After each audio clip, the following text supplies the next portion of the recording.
নমস্কার, আমি মনীশ ভদ্র, জিভাগ্রো লিমিটেড কোম্পানির তরফ থেকে আপনার এই চায়ের বাগানে এই মার্চ মাসের 15 তারিখে যখন আসি তখন দেখতে পাই প্রচুর পরিমাণে লাল পোকা আপনার চা গাছে আছে এবং সাথে কিছু মশা আমরা লক্ষ্য করে থাকি।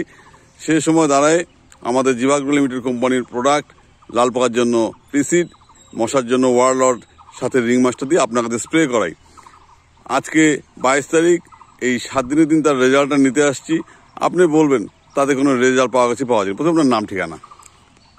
আমার নাম শ্রী মেঘলাল সরকার, গ্রাম চারের বাড়ি, পোস্ট অফিস ধলাগুড়ি, জেলা জলপাইগুড়ি। আমি 15 তারিখ মার্চের এই পিসিড এবং মশার ঔষধ এবং আঠা তিনটাকে রিং মাস্টার পাঞ্চ করে আমি আমার জমিতে স্প্রে করি।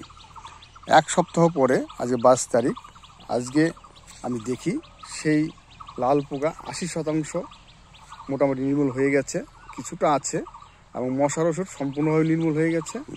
তো আমি আশাবাদী যে ড্রাই সিজনেও রস থাকা না থাকা সত্ত্বেও যে কাজ করেছে ওষুধটা, জমিতে রস থাকলে এই লাল পোকার জন্য এই ওষুধটি 100% কাজ করবে। আচ্ছা আচ্ছা, আমি আগামীতেও এই ওষুধটি ব্যবহার করবো।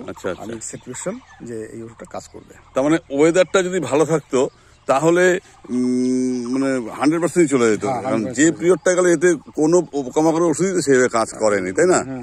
তো এই রেজাল্টে আপনার কেমন লাগলো? এই রেজাল্টে আমি খুশি। আচ্ছা আচ্ছা, রস আসলে জমিটাতে কাজ করবে। মানে এটা আপনি বলছেন যে জমিতে যখন রস আসবে, যে বৃষ্টি বাদল হচ্ছে এখন, এরপর থেকে ওষুধটা পুরোপুরি 100% কাজ করে যাবে। কাজ করবে। আচ্ছা আচ্ছা, ঠিক আছে। আপনার মূল্যবান মতামতের জন্য আপনাকে অশেষ ধন্যবাদ।